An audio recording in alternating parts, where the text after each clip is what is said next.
tiré d'une remarque du philosophe espagnol Ortega y Gasset qui disait « No sabemos lo que pasa et eso es lo que pasa », c'est-à-dire on ne sait pas ce qui se passe, c'est justement ça ce qui se passe. Pourquoi cette ignorance?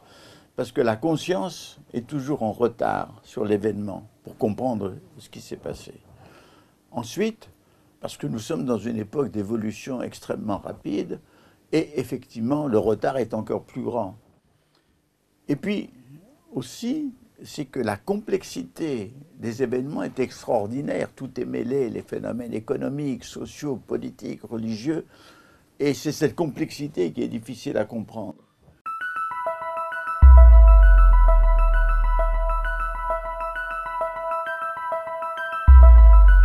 Alors, nous voici devant une situation d'infirmité de la connaissance, d'autant plus que la connaissance que nous utilisons, dont nous disposons, c'est une connaissance qui est formée à l'intérieur de disciplines séparées, alors compartimentées, et qui ne communiquent pas.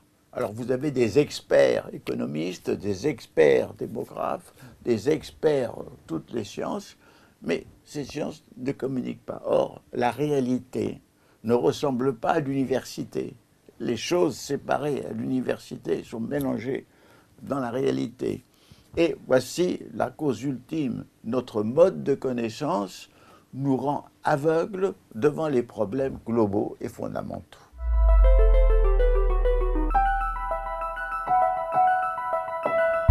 Donc, ce problème est très important parce que ce sont des problèmes devenus vitaux et du même coup mortels. Alors essayons de commencer par un diagnostic sur ce qui se passe. Ce qui se passe, bon, tout le monde le sait, c'est la mondialisation ou la globalisation, c'est-à-dire le fait que désormais tout est devenu solidaire et lié sur notre globe dans un processus qui s'accroît. Mais cette mondialisation, elle comporte en elle, on peut dire, le meilleur et le pire. Le meilleur, dans quel sens? Dans le sens qu'il y a l'interdépendance aujourd'hui entre toutes les parties de l'humanité fait que nous pouvons considérer que nous sommes liés, alors que pendant très longtemps, les sociétés, les humains étaient séparés, sans communication. Nos destins sont liés, c'est-à-dire nous vivons une communauté de destin. Une communauté de destin, d'autant plus que nous avons des menaces qui touchent tous. La menace de diffusion des armes nucléaires, la menace de la dégradation de la biosphère, la menace d'une crise économique qui s'aggrave, la menace de déferlement ethnique, religieux, idéologique, bref, et même la menace de la faim qui n'a pas disparu. Donc, nous avons donc un destin commun. Un destin commun, c'est ce qui devrait nous unir. C'est ce qui devrait nous rendre solidaires. Et ce qui devrait faire de nous des citoyens de la planète Terre.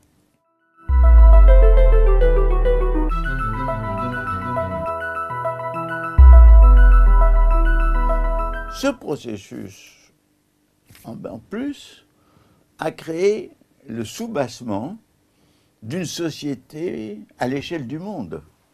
Pourquoi? Parce que pour qu'il y ait une société, il faut qu'il y ait un territoire avec des communications. Or, désormais, la planète est un territoire relié par des communications multiples et immédiates, comme jamais il n'en a existé dans le passé au sein d'une nation. Pour qu'il y ait une société, il faut qu'il y ait une économie. L'économie mondialisée est là. Mais malheureusement, elle n'est pas régulée. Pour qu'il y ait une société, il faut qu'il y ait une autorité légitime. Malheureusement, il n'y a pas l'autorité légitime. On ne peut pas considérer que les Nations Unies soient cette autorité. Pour qu'il y ait une société, il faut une conscience commune. justement la conscience du destin commun qui fait que l'on a un sentiment de patriotisme. Or, aujourd'hui, il ne s'agit pas de supprimer le patriotisme de nos nations, il faut comprendre que nous avons une terre qui est devenue notre patrie. Et ça n'existe que chez quelques petits groupes dispersés. Donc, nous avons les bases d'une société d'un type nouveau, et nous avons nos processus techniques et économiques qui empêchent cette société de se former. Alors, le meilleur, je résume. Le meilleur, c'est pour la première fois dans l'histoire de l'humanité la possibilité d'une unité de la diversité, dans la diversité, unité pacifique, c'est-à-dire de réaliser véritablement une étape nouvelle dans le devenir de l'humanité. Ça, c'est le meilleur. Mais malheureusement, le meilleur est inséparable du pire. Alors, qu'est-ce que c'est que le pire? Le pire, c'est que le processus qui anime la mondialisation, qui est scientifique, technique, économique, processus du reste ambivalent, parce que la science apporte des connaissances, la science apporte des bienfaits, que la technique elle-même peut apporter à libérer l'homme des efforts énergétiques qu'ils utilisaient pour la matière, sur la matière, que tout ceci est ambivalent, mais leurs effets négatifs s'accroissent de plus en plus, puisque la science produit des armes de destruction de mort massive, avec la technique, et que l'économie, nous allons le voir, conduit à des dégradations, pas seulement dans la biosphère, mais dans les réalités humaines. Donc, vous avez le pire est lié au meilleur. Et alors, le pire, c'est tout d'abord la dégradation continue de ce milieu vivant qui nous est indispensable à notre vie, qui est la biosphère, dégradation de la biodiversité, réchauffement climatique, pollution multiple et innombrable. Enfin, je ne fais pas le catalogue, mais c'est présent à l'esprit. Le pire, c'est que cette économie mondialisée n'a pas de véritable système de régulation et de contrôle, et qu'une crise peut conduire à des catastrophes. Le pire, c'est que nous sommes dans une crise, pas seulement qu'il y a la crise de la biosphère, de la relation humaine avec la nature, mais nous avons une crise du développement, crise des sociétés traditionnelles, crise de la modernité. Bon. Alors, la crise des sociétés traditionnelles, c'est que le processus de mondialisation, qui est un processus d'occidentalisation, c'est un processus qui détruit dans les sociétés traditionnelles pas seulement bien des préjugés et des phénomènes de fermeture, mais qui détruit aussi des solidarités, des connaissances, des savoir-faire, des arts de vivre. Il y a Majid Rahneman, qui est ce penseur iranien qui a fait un livre très important qui s'appelle « Quand la misère chasse la pauvreté ». On peut être pauvre comme dans les anciennes civilisations africaines, par exemple. Le paysan avait avec sa famille, sa petite terre, il faisait sa polyculture, il avait ses poules, il avait ses chèvres, il avait un minimum d'autonomie. Bon, quand ce paysan est chassé de sa terre par la monoculture industrielle, il va dans les faubourgs des villes, dans les bidonvilles, et là il est prolétarisé, il n'a plus rien, il est dans la dépendance totale. C'est ça la misère. Or, aujourd'hui, et c'est très juste, le développement crée d'énormes misères, en même temps qu'il crée un certain nombre de prospérités. Et nous voyons que dans des pays comme les pays d'Europe occidentale, comme la France par exemple, pays où il y avait de la pauvreté, mais où la misère semblaient exclus, sauf dans quelques catégories très marginales, on voit aujourd'hui se répandre la misère au détriment de la pauvreté. Donc, il faut remettre en question le dogme du développement. L'idée de développement durable, sustainable development, est une idée qui ne réussit pas à enlever toute la nocivité et toutes les carences de la notion de développement.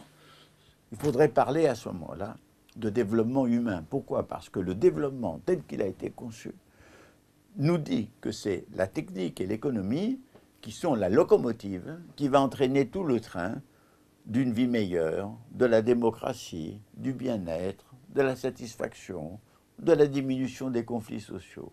Or, en fait, il n'en est rien. D'ailleurs, on a bien vu le développement économique avec des dictatures, comme sous la dictature de Pinochet. On voit bien que ça n'apporte pas la démocratie, le bien-être. Bien sûr, ça apporte certaines libérations, ça apporte des choses importantes, mais il faut changer le mot de développement, changer le sens de ce mot et vous dire développement humain. Parce que le développement, quand nous le concevons, par exemple, dans le monde vivant, alors évidemment, c'est le bourgeon qui va donner une fleur. C'est-à-dire quelque chose qui n'existe pas dans le bourgeon, mais qui est virtuel. Ou bien, par exemple, l'embryon qui va sortir du ventre de sa mère, il va se développer en quantité de cellules, mais va se développer en organisation et va avoir des qualités nouvelles. Le développement signifie un développement pas seulement quantitatif, mais qualitatif. Or, le développement a été conçu jusqu'à présent uniquement en termes quantitatifs. Et cette notion a été appliquée de façon unique à des cultures, à des civilisations très différentes les unes des autres, selon ce modèle standard occidental, sans tenir compte du fait qu'il fallait opérer la symbiose entre les cultures, entre ce que les cultures ont acquis de richesse, de valeur dans les arts de vivre et dans les connaissances, y compris médicales, et ce que nous, notre culture occidentale, peut apporter de liberté, de démocratie, de santé. Donc, au lieu de penser toujours à des symbioses, à ce que moi j'appellerais une politique de l'humanité, qui est la symbiose entre les qualités qui existent dans les différentes cultures, on applique de façon grossière et simpliste une seule formule qui ignore les qualités des cultures. Et je dirais même que je repense encore à Magid Ranimak, dont le premier texte était est-ce qu'il faut lutter contre l'analphabétisme, mais pas contre les analphabètes, parce que les analphabètes ne sont pas seulement des gens qui ne savent pas lire, ce sont des gens qui ont une culture orale, traditionnelle, millénaire, avec leur savoir, avec leur savoir-vivre, avec leur sagesse, avec leurs illusions, avec leurs superstitions, certainement. Mais nous-mêmes, nous avons aussi nos illusions et nos superstitions. À commencer, on a vécu pendant longtemps l'illusion du progrès comme une loi de l'histoire qui devait se réaliser automatiquement et qui s'est effondrée. Tout ceci pour vous dire que toutes ces crises ensemble, c'est autrement dit que la mondialisation est en progrès et elle est en même temps, elle provoque sa propre crise. C'est-à-dire la crise de la planète. Je dirais la crise de l'humanité qui n'arrive pas à être humanité. Et elle provoque pas seulement cette crise, mais ce qui a provoqué cette mondialisation, c'est-à-dire le vaisseau spatial Terre propulsé par l'économie, la science, la technique, le profit, il n'a pas de pilote. Il fonce vers l'abîme. Alors, c'est en fonction de ceci qu'il faut essayer de réfléchir à une perspective. Je dis, nous allons vers l'abîme. C'est une probabilité, ce n'est pas une certitude. Et que veut dire le mot de probabilité? Ça veut dire que, avec les meilleures informations qu'on peut disposer dans notre moment et dans notre temps, en voyant les processus actuels, ben, la probabilité, c'est la catastrophe. Mais souvent dans l'histoire, l'improbable est arrivé. Pourquoi? Du nouveau surgit, de l'imprévu et parfois du créatif.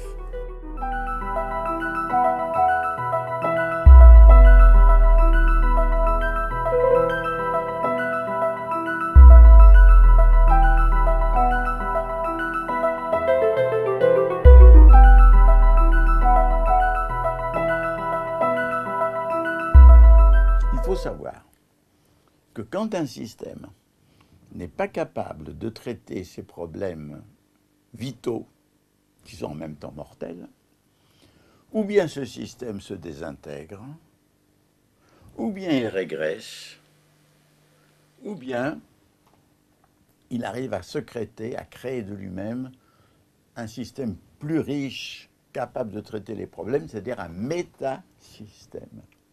Il arrive à créer un métasystème. Et nous ne savons pas. Nous savons que ça peut régresser, qu'on peut revenir à un état de la dislocation de la mondialisation par un retour à différents protectionnismes.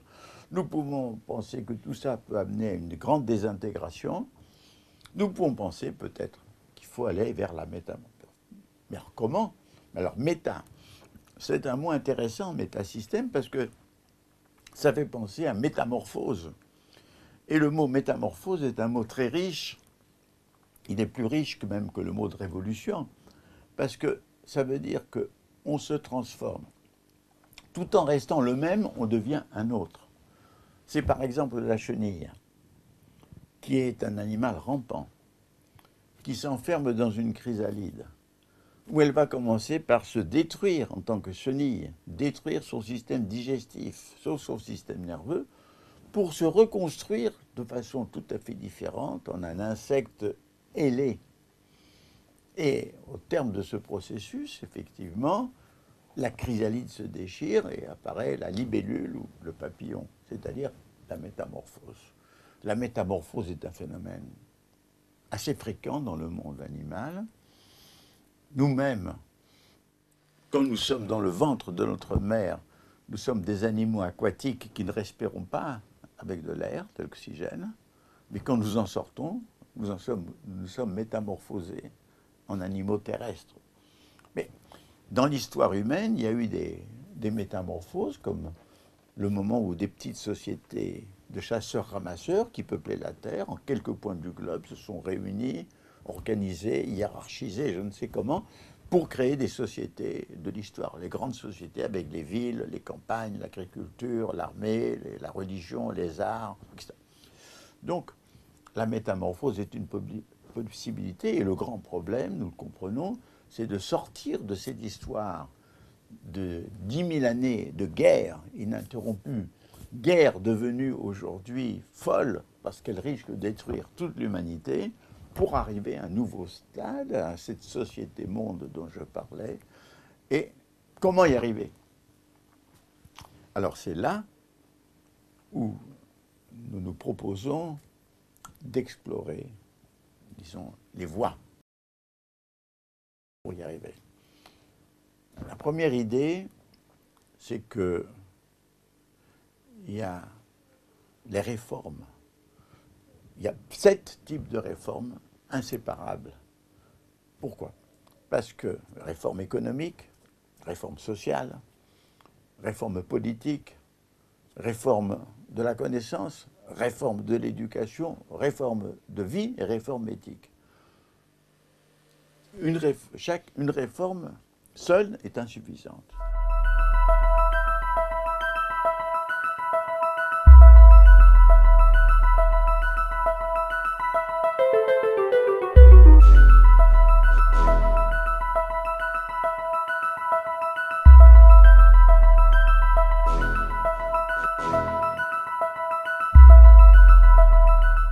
Il faut des réformes économiques, elles ne suffisent pas. Il faut des réformes sociales, bien entendu, elles ne suffisent pas. Il faut une réforme éthique, morale, seule, elle ne suffit pas. c'est ensemble qu'on doit cheminer vers ces réformes. Alors ici, je ne vais pas commencer à donner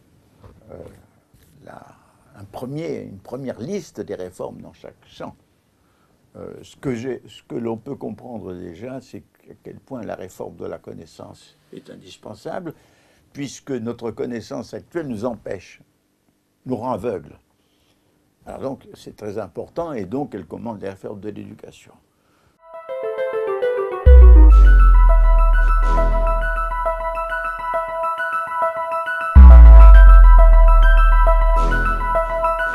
Ce que je veux dire ici, c'est que, bon, de les considérer ensemble.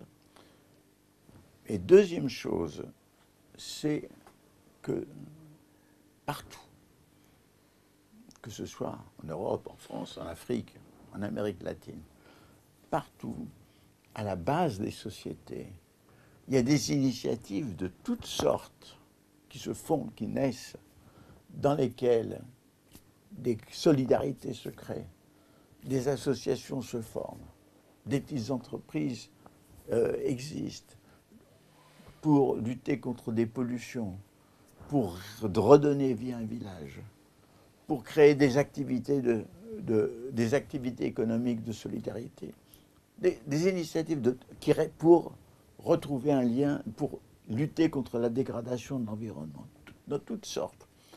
Et un des objets de notre travail, ce sera non pas de faire l'encyclopédie de tous ces mouvements qui existent, mais de recenser les types principaux de ces réformes à l'état naissantes, isolées, séparées, compartimentées, et de les relier. Parce que aucun organe administratif, aucun parti politique, nulle part, on ne trouve la possibilité de considérer ensemble ces mouvements. Alors, notre travail, si pour le synthétiser, c'est que d'un côté, on formule des voies, mais on montre aussi que chacune de ces voies a déjà des commencements séparés, isolés, et que tout ceci, disons, est déjà potentiel. Vivre, c'est s'épanouir, c'est vivre en communauté, c'est vivre en conformité avec soi-même et avec les autres. C'est ça la poésie. C'est vivre poétiquement, c'est vivre selon ses inspirations. Or, on ne peut pas vivre totalement poétiquement, mais il ne faut pas aussi que nous soyons esclavagisés par la partie prosaïque. Et si on montre que l'issue n'est pas dans le toujours plus du développement, de l'argent, de la quantité de biens, etc., avec bien entendu une série de choses quantifiables qui nous sont devenues utiles, mais si l'essentiel est en dehors de tout ceci et dans vraiment le développement de sa propre personne, de sa propre vie, alors je crois qu'il sera facile de comprendre qu'il faut essayer d'aller vers cette voie nouvelle. Alors, je conclus. Dans l'histoire, les grandes aventures ont toujours eu des débuts extrêmement modestes. Il faut penser que l'aventure du christianisme a eu un début très modeste avec quelques apôtres et qu'il a fallu 2 siècles au sein de l'Empire romain pour que le christianisme devienne une force. Les débuts de l'islam ont été très modestes. Mohammed a été chassé de la Mecque, a dû se réfugier à Médine. Et puis c'est devenu une force historique formidable. Les débuts du capitalisme ont été très modestes dans une société féodale où il était un parasite. Et puis il s'est déchaîné et il a détruit la société féodale et il s'est nourri de ses reliques culturelles. Les débuts du socialisme étaient très modestes, c'était quelques penseurs au XIXe siècle, isolés, considérés comme des fous, et pourtant le socialisme est devenu une force sociale. Donc je pense que nous sommes dans un moment de début. Nous voyons des signes multiples, pas seulement dans toutes ces initiatives, mais aussi, je dirais, dans ce qu'on appelle l'altermondialisme, où, en dépit du parasitisme et de certaines idéologies, il y a la prise de conscience que nous sommes tous des citoyens de la terre-patrie. Bon, nous sommes à une période de début, et le but de ce travail est de montrer qu'une voie est possible. Pourquoi?